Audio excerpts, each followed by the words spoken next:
Ana de las Tejas Verdes, primera parte, por Lucy Maud Montgomery. Capítulo 1. La señora Rachel Lynde se lleva una sorpresa. Donde el camino real de Abolen baja a un pequeño valle, adornado con alisos y zarcillos, y cruzado por un arroyo que nace en los bosques de la vieja propiedad de los Cuthbert, vivía la señora Rachel Lynde. El arroyo tenía reputación de ser torrencial e intrincado en su curso superior, entre los bosques, con secretos y oscuros recovecos y cascadas. Pero al llegar a Lindes Holly era una pequeña corriente, tranquila y bien educada, ya que ni siquiera un arroyo podría pasar frente a la puerta de la señora Rachel Lynde sin el debido respeto por la decencia y el decoro. Con probabilidad se daba cuenta de que la señora Rachel estaría sentada junto a su ventana, observando con ojo atento a todo el que pasa de arroyos y niños, y si llegaba a reparar en algo extraño o fuera de lugar, no descansaría hasta descubrir el cómo y el por qué. Existía mucha gente, tanto en Abolen como fuera de allí, que puede meterse en la vida de los demás a costa del descuido de la propia. Pero la señora Rachel Lynde era una de esas personas mañosas que son capaces de vigilar al unísono los asuntos propios y los ajenos. Ama de casa notable, su trabajo estaba siempre hecho y bien, dirigía el círculo de costura, ayudaba en la escuela dominical y era el más fuerte puntal de la sociedad de ayuda de la iglesia y de auxilio a las misiones en el exterior. Y, a pesar de todo eso, la señora Rachel hallaba tiempo abundante para sentarse horas enteras junto a la ventana de su cocina, tejiendo mantas de algodón torcido. Había tejido 15, como se sentían inclinadas a decir las amas de casa de Abolen en voz respetuosa, sin perder de vista el camino real que cruzaba el vallecito y subía la empinada colina roja, debido a que Abolen ocupaba una pequeña península triangular que estaba en el golfo de St. Lawrence, con agua a ambos lados. Todo el que entraba o salía de allí debía tomar el camino de la colina y así pasar bajo el ojo atento de la señora Rachel. Allí estaba, sentada una tarde de principios de junio. El sol entraba, cálido y brillante, por la ventana, en el huerto de la cuesta. Una zumbante nube de abejas cubría los capullos blancos y rojos. Thomas Lynde, un dócil hombre a quien los habitantes de Abolen llamaban el marido de Rachel Lynde, plantaba las semillas de nabos tardío en los campos situados más allá del establo, y Matthew Cuthbert debía haber estado plantando las suyas en el gran campo rojo del arroyo, cerca de Tejas Verdes. La señora Rachel lo sabía porque lo había oído decir a Peter Morrison la noche anterior, en la tienda de William J. Blake, que pensaba sembrar sus semillas de nabo durante la tarde siguiente. Peter se lo había preguntado, desde luego, puesto que no había noticias de que Matthew Cuthbert hubiera dado en su vida, de manera voluntaria, información alguna. Sin embargo, allí iba Matthew Cuthbert, a las 3:30 de la tarde de un día laboral, cruzando plácidamente el pequeño valle en su carro y subiendo la colina. Más aún, vestía su mejor ropa y cuello blanco, lo cual quería decir que iba fuera de Abolen, y guiaba la calesa, con la yegua rojiza, lo que significaba que recorrería una distancia considerable. Ahora bien, ¿a dónde iba Matthew Cuthbert y para qué iba? De haberse tratado de otro hombre de Abolen, la señora Rachel, atando cabo diestramente, podría haber contestado ambas preguntas con bastante acierto. Pero Matthew salía tan poco del lugar que debía ser algo apremiante y poco común lo que lo llevaba. Era el hombre más tímido de la creación y odiaba tener que ir donde hubiera extraños o tuviera que hablar. Matthew, con cuello blanco y en la calesa. Era algo que no se veía a menudo. La señora Rachel, por más que reflexionara, nada pudo sacar en limpio, lo que malogró su diversión de aquella tarde. Iré hasta Tejas Verdes, después del té, y sabré por Marila a dónde ha ido y por qué, decidió por fin la respetable señora. Normalmente no va al pueblo en esta época del año, y nunca hace visitas. si se hubiera quedado sin semillas de nabo, no se habría vestido, ni agarrado la caleza para ir a buscar más. No demostraba prisa como para ir a buscar al médico, y sin embargo, algo debe haberle pasado desde ayer a la noche para hacerlo partir así. Estoy perpleja, eso es, y no tendré un minuto de paz hasta que no sepa que ha sacado de Abolen a Matthew Cuthbert. ¡Uy, la Rachel! En consecuencia, la señora Rachel partió después del té. No tenía que ir muy lejos. La casa con parrales y huerto, donde vivían los Cuthbert, estaba a un cuarto de milla por el camino desde Lindes's Holly. En realidad, el largo sendero aumentaba bastante la distancia. Matthew Cuthbert padre, tan tímido y silencioso como su hijo, al fundar su residencia, se había alejado todo lo que pudo de sus congéneres, hasta llegar casi a meterse en los bosques. Tejas Verde había sido construida en los confines de sus tierras y allí seguía hasta entonces, apenas visible por el camino real sobre el cual estaba situada, demostrando un mayor sentido de la sociabilidad. El resto de las casas de Abolen, la señora Rachel no consideraba que vivir en un lugar así pudiera merecer ese calificativo. Es un simple estar, nada más, decía mientras avanzaba por el sendero cruzando por profundos surcos y bordeado por rosas silvestres. No es de extrañar que Matthew y Marilla sean un poquito raros, viviendo aquí lejos y solos. Los árboles no hacen mucha compañía, aunque quién sabe si habría suficiente si así fuera. Yo prefiero mirar a la gente. Parecen bastante satisfechos, pero supongo que es porque están habituados.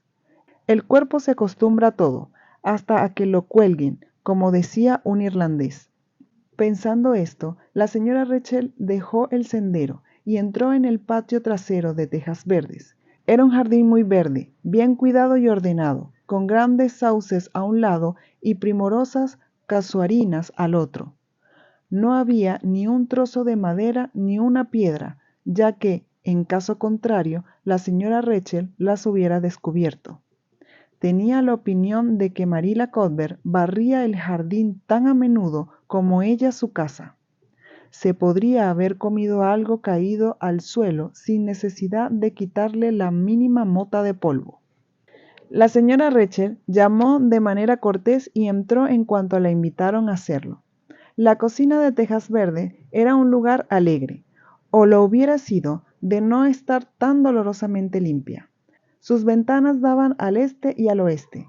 Por la del oeste, sobre el jardín del fondo, entraba la suave luz de junio, pero la del este, desde la que se gozaba de la vista de los capullos blancos, de los cerezos del huerto y los abedules esbeltos y cabeceantes de la hondonada del arroyo, estaba reverdecida por una parra.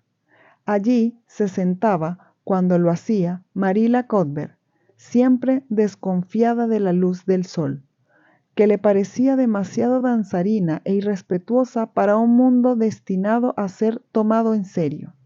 Y allí estaba ahora, tejiendo, y la mesa ya se hallaba preparada para la cena.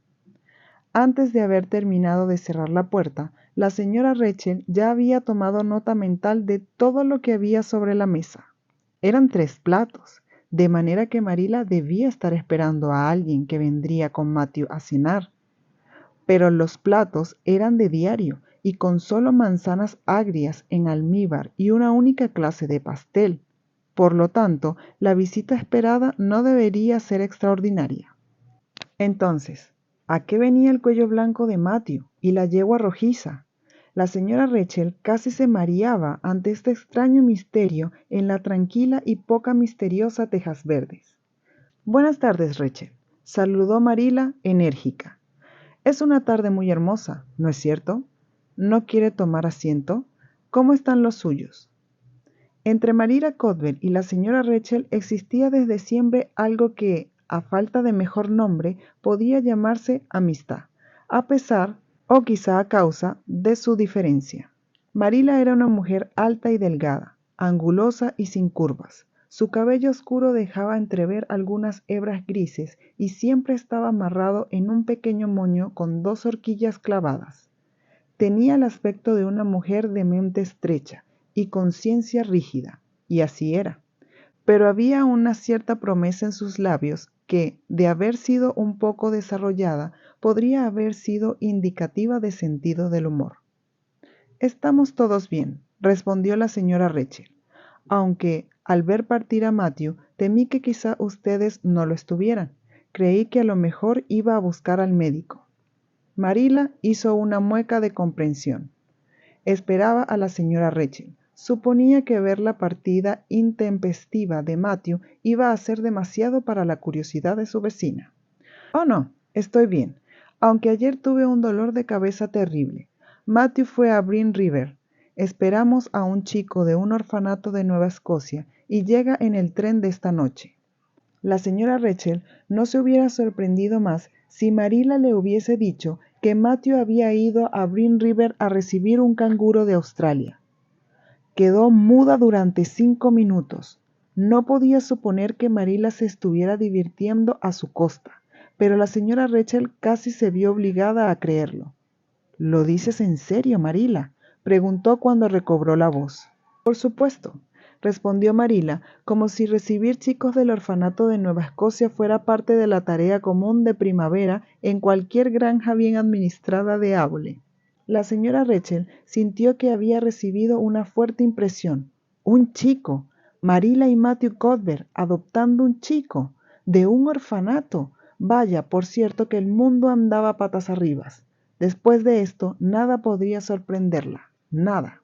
«¿Quién le ha metido esa idea en la cabeza?», preguntó en tono de reproche. Aquello había sido hecho sin solicitar su consejo y por lo tanto debía ser reprobado. «Bueno, lo estuvimos pensando durante un tiempo, en realidad durante todo el invierno», contestó Marilla. «La señora de Alexander Spencer vino por aquí un día antes de Navidad y dijo que le iban a enviar una niña del orfanato de Hoppenton en primavera. Su prima vive allí, y la señora Spencer la ha visitado y sabe cómo funciona. De manera que Matthew y yo hemos estado hablando sobre esto desde entonces. Pensamos adoptar a un chico. Matthew está entrando en años, tiene 60, sabe usted, y ya no es tan activo como antes. Su corazón le molesta bastante, y ya sabe lo difícil que es encontrar buenos trabajadores. No se puede obtener nada aparte de esos estúpidos muchachos franceses a medio desarrollar. Y en cuanto se ha conseguido que uno de ellos se acostumbre a nuestra manera de ser y se le ha enseñado algo, parte hacia las fábricas de conservas de langostas o hacia los Estados Unidos. Al principio, Matthew pensó en un muchacho de Inglaterra, pero le dije que no. Puede que estén muy bien, no digo que no, pero no quiero vagabundos londinenses, le dije. Tráeme por lo menos un nativo de estos lugares. Habría un riesgo, no importa a quién consigamos, pero me sentiré más tranquila y dormiré mejor si conseguimos un canadiense. De manera que al fin decidimos pedir a la señora Spencer que nos eligiera uno cuando fuera a buscar a su niña. La semana pasada supimos que iría y le mandamos decir por los parientes de Richard Spencer en Carmody, que nos trajera un muchacho inteligente y bien parecido, de unos 10 u 11 años. Decidimos que esa sería la mejor edad, lo suficientemente mayor como para que preste ayuda en las tareas domésticas y lo suficientemente pequeño como para que se le pueda enseñar en la debida forma. Pensamos darle un buen hogar y educación. Hoy el cartero trajo de la estación un telegrama de la señora de Alexander Spencer diciendo que venía esta tarde en el tren de las 5:30, de manera que Matthew fue a Brick River a buscarlo. La señora Spencer lo dejaría en la estación. Ella va a Whitsun. La señora Rachel se apreciaba de decir siempre lo que pensaba. Procedió a hacerlo ahora, habiendo ajustado su actitud mental ante estas noticias sorprendentes. «Bien, Marilla, le diré que pienso que está cometiendo un terrible error. Una cosa arriesgada, eso es. No sabe usted lo que recibe. Trae a su casa y a su hogar a un niño extraño y no sabe nada sobre él, ni qué carácter tiene, ni qué padres tuvo, ni qué clase de persona resultará. Fíjese que solo la semana pasada leí en el periódico que una pareja del oeste de la isla había adoptado un niño de un orfanato y éste prendió fuego a la casa la primera noche, a propósito, Marila, y casi los convirtió en ceniza cuando dormían. Y sé de otro caso de un muchacho adoptivo que acostumbraba a chupar huevos.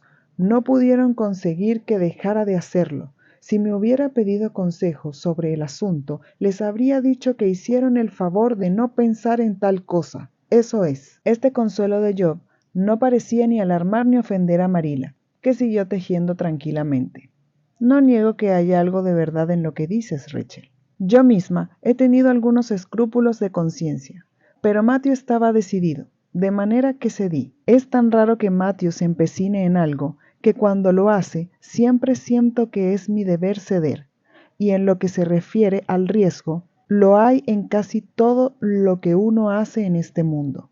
Hay riesgos en los niños propios si llega el caso. No siempre resultan buenos, y además, Nueva Escocia está cerca de la isla. No es como si viniera de Inglaterra o de los Estados Unidos. No puede ser muy distinto de nosotros. Bueno, espero que resulte bueno, contestó la señora Rachel con un tono que indicaba sus dudas. Pero no diga que no le prevení. Si quema tejas verdes o echa veneno en el pozo, supe de un caso en Nueva Brunswick, donde uno de los orfanatos hizo eso, y toda la familia murió presa de horribles sufrimientos, solo que en este caso era una niña. Bueno, no tendremos una niña, sentenció Marila, como si el envenenar los pozos fuera una tarea femenina, y no hubiera nada que temer a ese respecto en el caso de un muchacho. Ni soñaría en traer una niña para criarla. Me sorprende que la señora de Alexander Spencer lo haga, pero ella no dudaría en adoptar todo el orfanato si se lo propusiera. A la señora Rachel le hubiera gustado quedarse hasta que Matthew volviera a casa con su huérfano importado, pero reflexionando que pasaría 2 buenas horas hasta que llegara, decidió ir a la de Robert Bell y contarle la novedad. Por cierto, que causaría una primerísima sensación y a la señora Rachel le gustaba mucho provocarlas, de manera que partió, para tranquilidad de Marila, puesto que ésta sentía revivir sus dudas y temores bajo la influencia del pesimismo de la señora Rachel. Por todos los santos del cielo, exclamó la señora Rachel cuando estuvo a salvo en el sendero. Parece como si estuviera soñando. Lo siento por ese joven y no me equivoco. Matthew y Marila no saben nada de niños y esperan que él sea más inteligente y juicioso que su abuelo, si es que alguna vez lo fue, cosa que es dudosa. Es espantoso imaginar un niño en Tejas Verdes. Nunca hubo uno allí, puesto que Matthew y Marila ya eran mayores cuando se construyó la nueva casa, si es que alguna vez fueron niños, cosa que es difícil de creer cuando se los mira. No quisiera por nada hallarme en el lugar del huérfano.